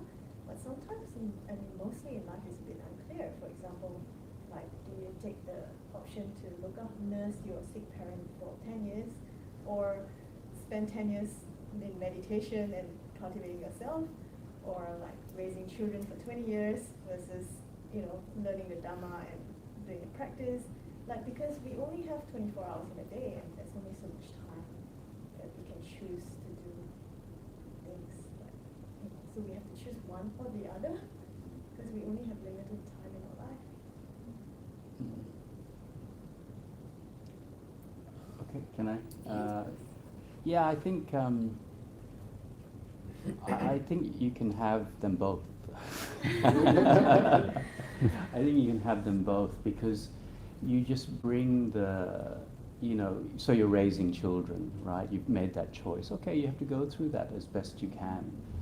But you can bring a lot of Dhamma to that and wisdom to raising your children, right? You can be a good friend to them. You can be kind. The children aren't ours, right? Anyway, there's a tendency in the world to think, oh no, I made this, right? I made this child, as an example. But actually, no. The consciousness has come. Okay, the physical, the genetic material is there, the form is there. But that consciousness, that being has been alive before, many times before. Maybe they have connections with you. But you have an opportunity when they come to you to be kind to them, to be loving to them, and to be of service to them. and to help them grow well into this world, right? And that's kind of one example. And some of my other teachers said, when I was working for many years, try and practice the Dhamma at work, right? You know, try and be kind to people, forgive them if they're doing things wrong, be patient, be upright in your conduct, you know, have integrity. And you find that as you're doing that, and you know, that's what I would do, then your meditation is stronger. You know, oh, okay, you can test it because your meditation benefits from those qualities, and it deteriorates when you're moving away from them, right? When you feel like I'm not making the right choices, or I'm not standing up for the right things, and you don't have to do those in an aggressive way at all, right? You know, so I think in each path that you've chosen in this life, or either as you contend with these choices that you've made perhaps in the past, and that you now think, oh no, that probably wasn't the best thing, but you can still go through those things by bringing the Dhamma into your life and bringing the Dhamma, taking a Dhamma approach to those relationships and duties. Thank you. And someone online said, yes, children and elderly parents are great for practice. Challenging. And they're often also full-time job, you know. Yes, yes, like yes. raising kids and it's Yeah. a full-time job. It is, but they can be fun, right? Maybe. You know, I mean, I've had, you know, if you bring the right attitude, even with the elderly, I mean, yeah, okay, you know, they can be demanding, etc. I mean, I had some, at times, difficult relationship with my dad, but because he was not interested in anything about me. And I think after I quit my job, I would just go and see him. Like, so I flew to Sri Lanka. I've got 3 days. I said, I need some time. So I stayed in a hotel nearby, which has become a bit of a habit because I can't just be there all the time. So I know the issues here. And I would go, I check, you know, what time is good, and I come, and I would just sit there and listen as service to him. And, you know, I would do that, and I would just listen and listen and listen and kind of be interested. And I'd find myself at times wandering my mind, oh, it's so boring. I've heard that story before. Did you say that differently last time? No, just come back, you know, just be attentive. Oh, really? Okay, that's really interesting. And and I had so much joy at the end of it. I was relieved to leave after 3 days, you know, but I had so much joy at the end of it. At another time, he was living in a nice house, and I came to see him. And, you know, I had brought some luggage with me. And after the 3 or 4 days that I know, okay, that's the deal, right? That's kind of my intensive, like, kind of service to you. I was leaving and I was carrying a guitar case, and my dad said, "You got a guitar?" And it was the first question as I was stepping out the door, and I burst out laughing, and I said, "Yeah, no, I've been learning how to play guitar. I play guitar." But I just thought it was really funny, you know, and it was kind of shows you, but instead of finding things like irritating, like, oh, no, you never talk about me or whatever, I just thought it was really funny, and it didn't matter, I was just of service, right? So I think it's about bringing the right attitude to that relationship, finding the right key to that door, you know, that you can change it and you can make it actually quite pleasant, you know, that it is, there's something to enjoy. Sariputta gives us great advice about thirsting to find the goodness in people. Right? There's a sutta where he talks, it's very helpful for monastics about if somebody's verbal conduct is not good and the bodily conduct is not good. There's a few permutations. But I love the simile that he says is you should really be thirsting for it, almost craving to find the goodness in that person. And that allows you to be with them, right? You know, he said it's like if you're really thirsty and parched and you're walking along a dusty road and you find a little kind of leftover bit of water in a muddy pool, he said you would carefully get down on all fours and you would sip the water up so you don't disturb the mud, right? That's lying it towards the bottom. So you do it very carefully and intentionally, and then you find a way. Does that also mean that that's like another path to Nibbana in a different way? Yeah, it is. It is. You're constantly developing the Dhamma in you. You're developing wisdom, and I believe wisdom seeks wisdom, right? There's no real you. There's conditions, tendencies, the environment that's happening. But as you nurture wisdom, it seeks more, right? It gets really interested. How do I understand this? How do I gain knowledge from this? Not the worldly knowledge, but how do I gain knowledge from this? How does my heart awaken in this moment, right? With these people, with the person in front of me. So that wisdom keeps growing in you. And as you recognize it more and more, it gives you great joy, actually. Just a very brief add-on to that. So you said, is this another path or another way of steering towards awakening? And it's actually the same path. Because the choice I was speaking about, it's the choice in this moment, the choice to cultivate a wholesome mind state right now. And in different circumstances, that'll be different. So like during an intensive meditation retreat, the choice is staying with your meditation subject or staying with your meditation object. The choice to develop mindfulness and concentration and so on. Well, that's the appropriate response in that moment. But then when it's like dealing with your boring, selfish dad who keeps rambling on about himself and never asks you about your guitar, well, there, patience is equanimity and patience and loving kindness, or like dealing with your elderly mother who doesn't even remember who you are. It's like, well, again, the response is not always going to be the same as during meditation, but it's always choosing to cultivate a wholesome mind in whatever circumstances you find. That's the path towards awakening. That's really it. Thank you. Thanks for the question and the answers. So we have another question online. Someone has asked, is there a way of thinking to help us know which choice will lead to awakening when you are deciding between helping others in a situation where you will be surrounded by TV, music and other nonsense, or meditation, but then you would just keep it to yourself?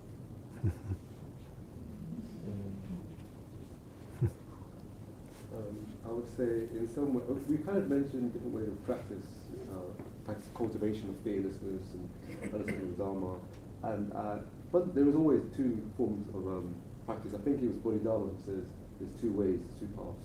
One is suffering and injustice, which means when things come to you that's difficult, learn how to see through it as temporary. It's just a wind that will pass.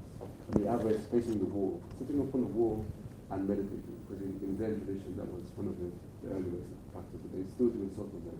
And those are two paths that you could take. Suffering justice, and I forgot the exact name of it, but it's sitting and facing the wall. And most of the monastics here, people think we focus only on sitting and facing the wall, or facing ourselves in stillness. But there's also the active one, because there's always still circumstances that we have to face. That's not what we want to face, but we have to face, and we have to persevere through it. And so, therefore, both of those are useful. But if you just did one, maybe the TV and alcohol and not to the other one, it's hard for you to be able to cultivate the insight, to be able to see, because the meditation gives you the clarity, the view, and so that helps you to be able to know what choice to make. And if you throw yourself in situations all the time where you're forced to have to suffer or deal with the winds of circumstance without the foundation, then you're going to get blown away. So being able to sit down and sometimes to be able to cultivate that stillness, that clarity, that patience, and all those qualities, and then bring it to the world of change and circumstance, then you'll have more success. There's an important teaching that the Buddha gives about relationships with other people. And the people who have helped us the most are the ones we make the most sacrifices for. So for example, if it was your mother, then you'd be more willing to go into places that were noisy or dirty or whatever in order to help her. If it was just a random person, then there's a continuum of choices that one has to make. If you just keep giving up opportunities for solitude and quiet, in order to help people who are, let's say, not as directly connected to you, karmically, then that can be an unwise choice.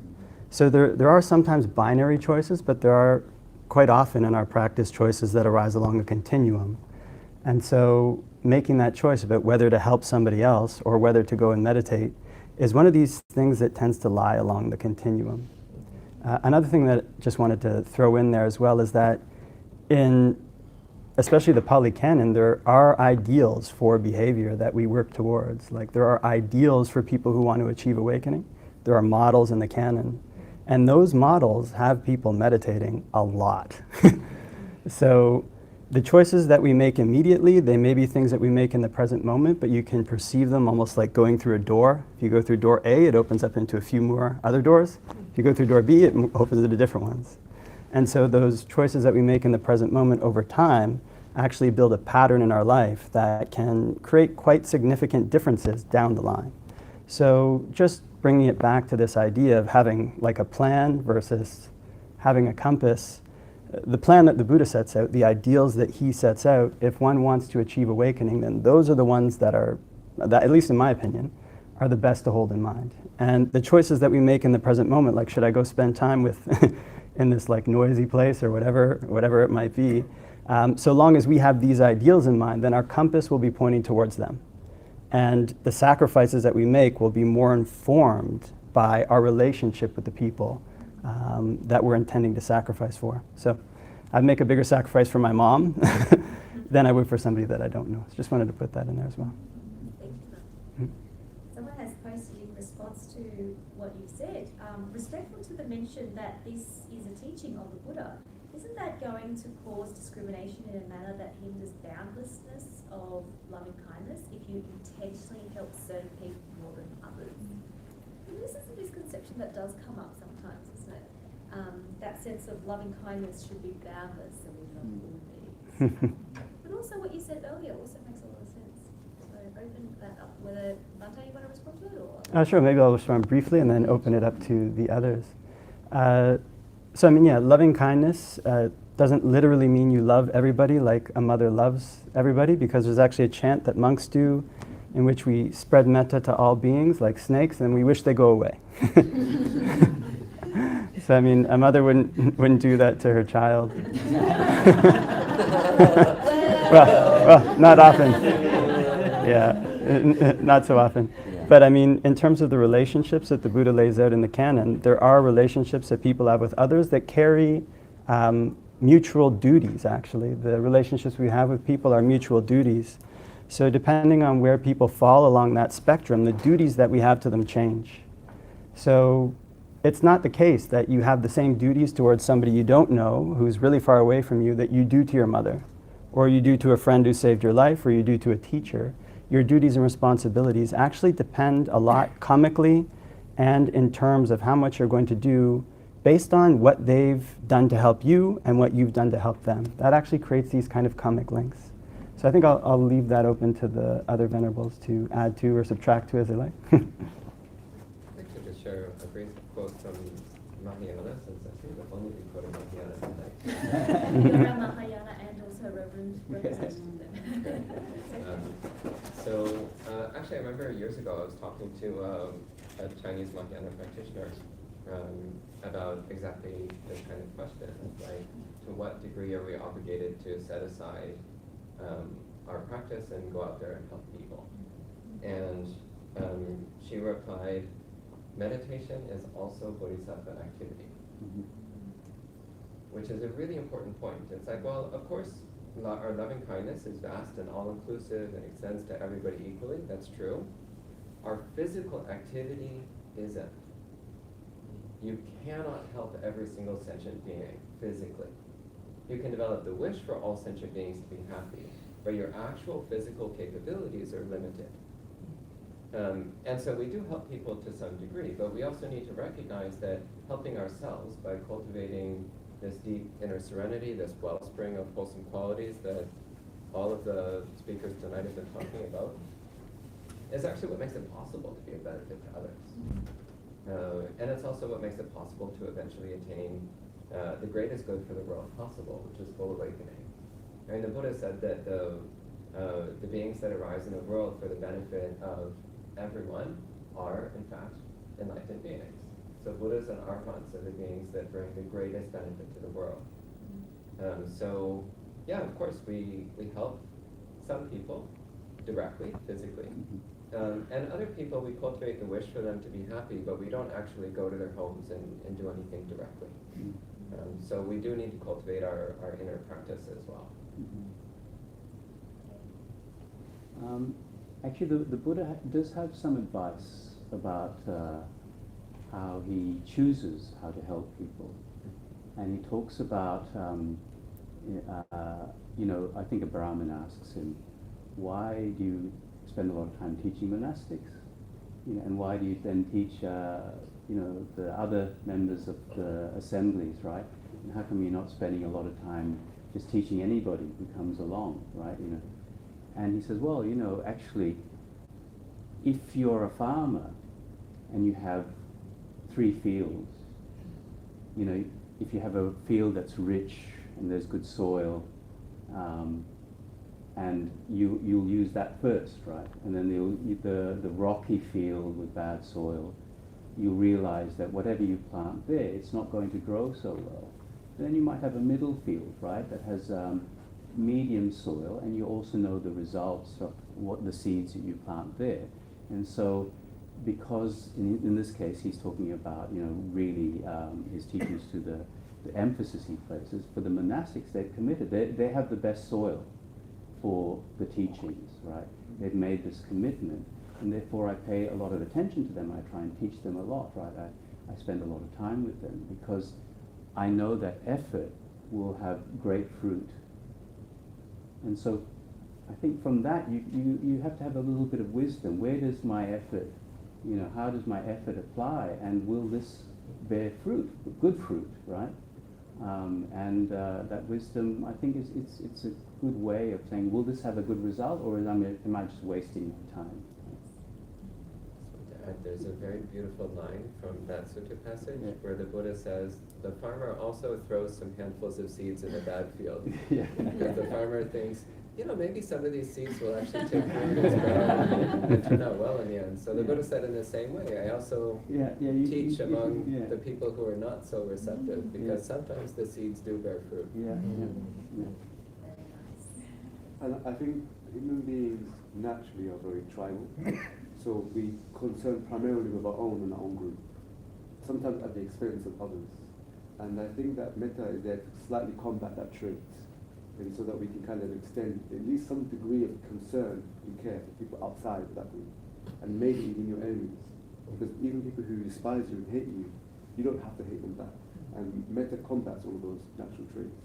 And then at the same time, the part of the passage mentioned about giving some of those seeds outside of your group is the reason why people from distant lands can still receive help from us here, in terms of aid or in terms of service. And if we're only thinking about only ourselves, there's always going to be some forgotten group somewhere.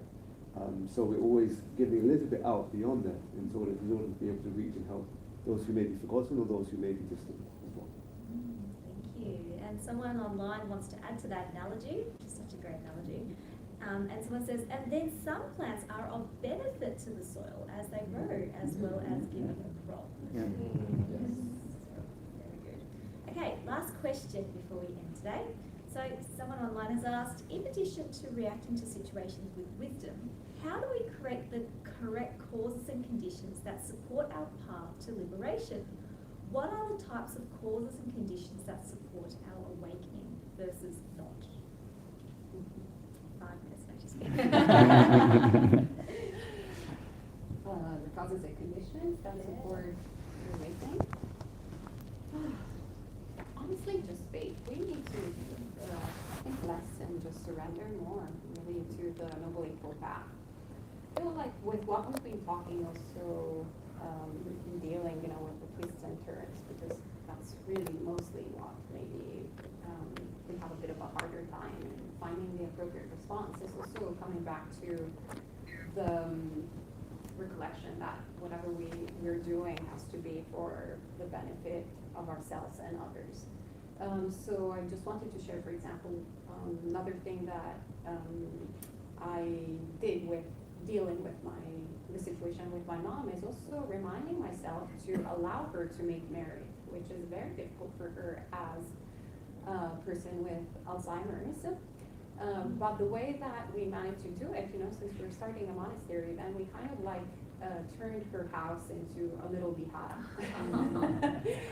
So we occupy her house from time to time with like different Dhamma events. So she has the opportunity to offer to the Sangha. We also have a very senior monk, Spouse's preceptor, come to the town, and she had, she was hardly like able to stand that day, but she managed to make merit and give offerings to Dhamma-Vinaya, right? And I was delighting, and she was also like happy about it, right? Everybody was delighting. And so also, whenever we are, kind of also opening it up to others to help us, also, we're also allowing them to make merit. So also not to kind of go at it with this idea, now all by myself, I'm going to fix the situation, because literally it's, especially this day and age, it's impossible. Especially for all of you lay people, what I learned this year is it's really difficult to be a lay person, because if it was difficult for me, it is difficult for me, to deal with my mom's situation while being unemployed. I can't even imagine. I had to actually go and have a job and provide for my children and do all sorts of different things that you do as householders. And so it's very important to rely on community. And if we don't have a community, well, create the conditions for community to happen. For example, Mettā Center. Right? So that can be also Mettā Center activity where everybody is supporting one another. It's actually very difficult for me to deal with my mom, or my mom to deal with me, but it's much easier for my mom than for Bhante Sudaso to deal with my mom. Right? Because she becomes a little bit nicer, a little less crazy. She doesn't know him that well. And then, if other lay people come in, and they kind of like have a sense. They're like, I have to behave a little bit more proper. Right? And so then she also starts, for example, associating Buddhist people, religious people with something really wholesome. So that also creates a karmic effect in her mind. And this also allows the provider, the caregiver, to also practice in a formal way. Right? The more people are involved, the more the merrier, the better it is for everyone involved. And so then it doesn't become this kind of, either I sacrifice my entire life, like martyr, or I just pretend that, my mom is not sick and who cares and whatever, and I stuff everything in, and I go on this intensive meditation retreat while being submerged by all the hindrances and not really actually being able to make progress. But we can have it all. I agree with Bhante Kinchana. We can have it all by surrendering to the Noble Eightfold Path. Not reinventing the wheel, but just turning the wheel of Dhamma. Thank you. Wow, so many great analogies and wisdom shared tonight. Just want to end with someone's comment. Thank you for the metaphor of spreading some weeds on bad lands. I feel taking care of family is important, but I also feel that it becomes an excuse to create a fortress in the Western world. Take care of my own, protect what's mine, and this causes loneliness. Indeed, creating community makes sense. Yes. So, Venerables, thank you again so much for all of your sharing. I certainly feel so inspired, and I would like to put that into action immediately. So this Wednesday, our initial plan was for Bhante Akinchana to give a talk at our usual Wednesday night talks. But also, Bhante Sujato has invited Bhante Akinchana and all of us to go from Wynyard Station and walk across the scenic Sydney Harbour Bridge all the way to Crow's Nest. Crow's Nest Centre. Crow's Nest Centre to participate in the Dharma sessions that usually Bhante runs over there. So then I guess, buddy, he really wants to go, but then he also has this promise and commitment that of course he has already said that he needs to fulfill. Yeah. So we as a committee would like to support this. Right. And so we want to take that compass that points to the north, literally.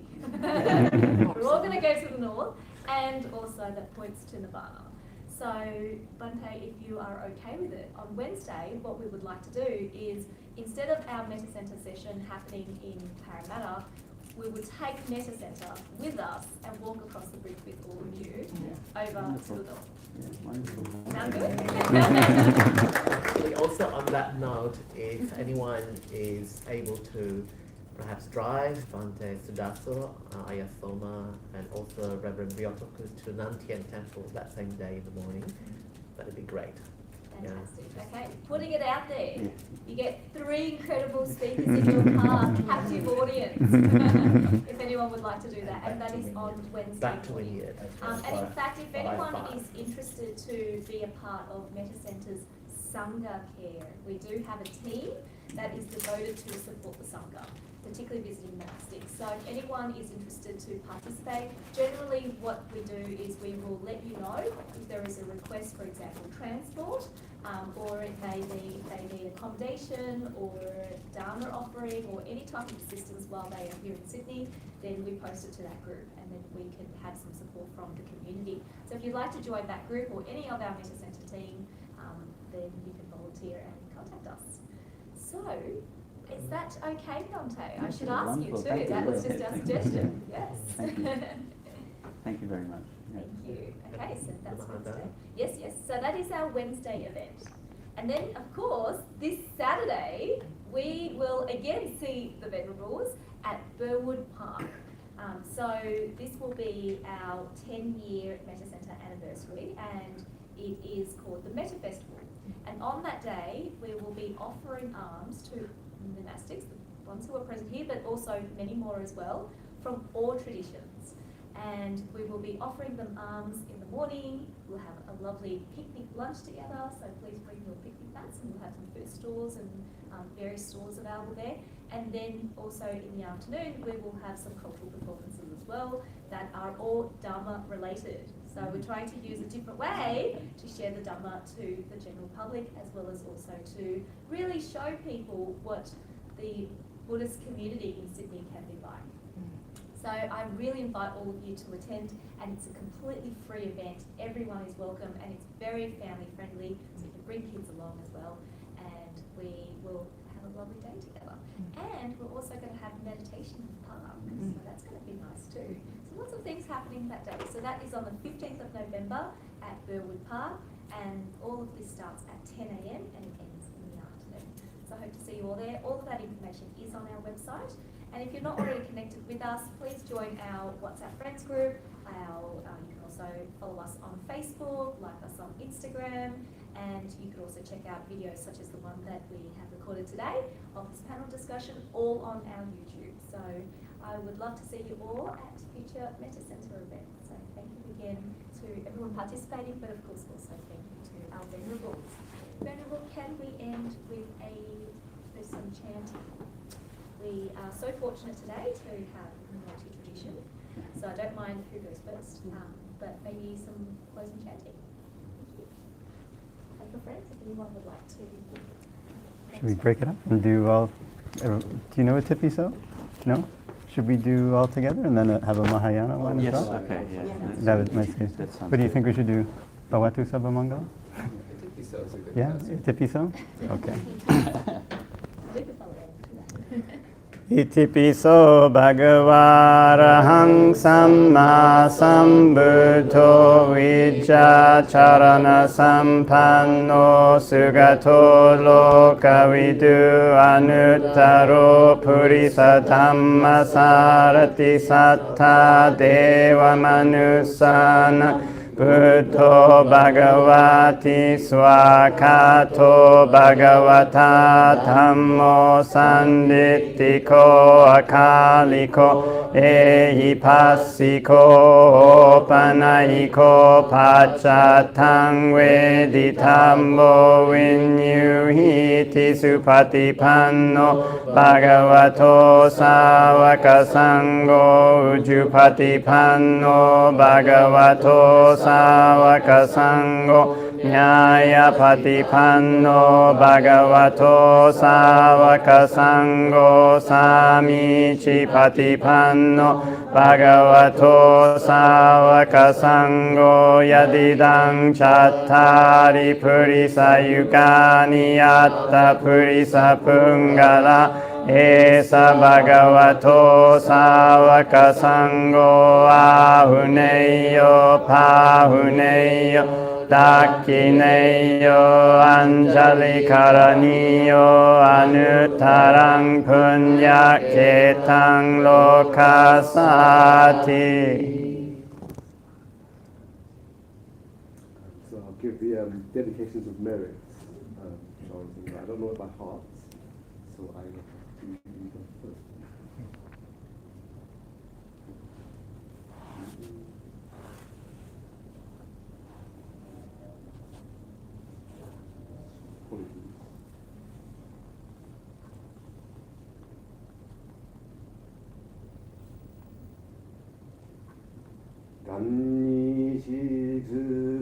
간니시즈덕수요 이사이라도요수조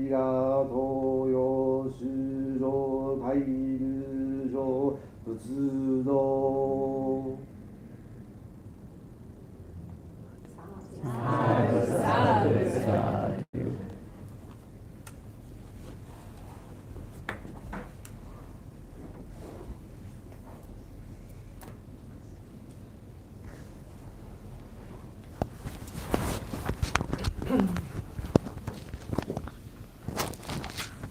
Thank you, members. We are feeling blessed and ready to So I look forward to seeing you all again on Wednesday and Saturday. Yeah. And hopefully many, many more people will also join us as well. So thank you again and have a lovely evening. Thank you. And for those who are here in person, please join us for a group photo. And for those online, we have the button that you can also join in. You just have to turn your video on and we'll have you. Or you can even stand in line.